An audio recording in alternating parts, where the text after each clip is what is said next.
Hello friends, তোমরা সকলে কেমন আছো? আশা করি খুব ভালো আছো আর আমিও খুব ভালো আছি।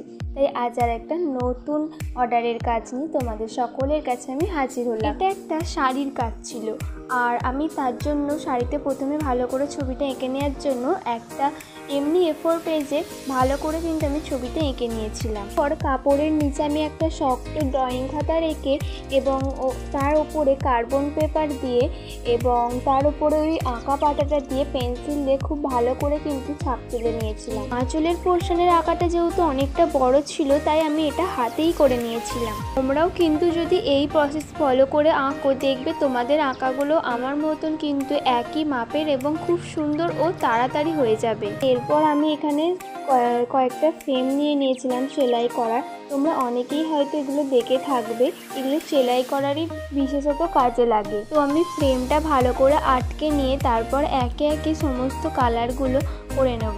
এটাই ছিল আমার অর্ডারের ফার্স্ট শাড়ির কাজ। তোমরা অবশ্যই কিন্তু আমাকে দেখে জানিও যে তোমাদের আমার এই কাজটা কেমন লাগলো, আর ভালো লাগলে অবশ্যই একটা লাইক, কমেন্ট, শেয়ার করে দিতে কিন্তু একদমই ভুলো না।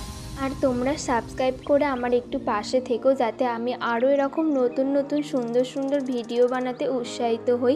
এবং পাশে থাকা বেল আইকনটা ক্লিক করতে কিন্তু একদমই ভুলো না, তাহলে আমার যে কোনো ভিডিও সর্বপ্রথম কিন্তু তোমাদের কাছেই পৌঁছে যাবে। যেহেতু শাড়িটা খুব পাতলা ছিল তাই এখানে আমাকে ফ্রেমটা আটকে রং করতে হতো, নাহলে কিন্তু নিচের দিকে সব রং চলে যাবে, শাড়িতে একটুকু রং ধরবে না। তাই তোমরাও এইভাবে কিন্তু ফ্রেম আটকেই রং করো। আমাকে কিন্তু এখানে প্রত্যেকটা পার্টে দুবার করে রং করে নিতে হয়েছে, নাহলে কালারটা দেখতে একদমই ভালো লাগছিল না, ফ্যাকাচে লাগছিল।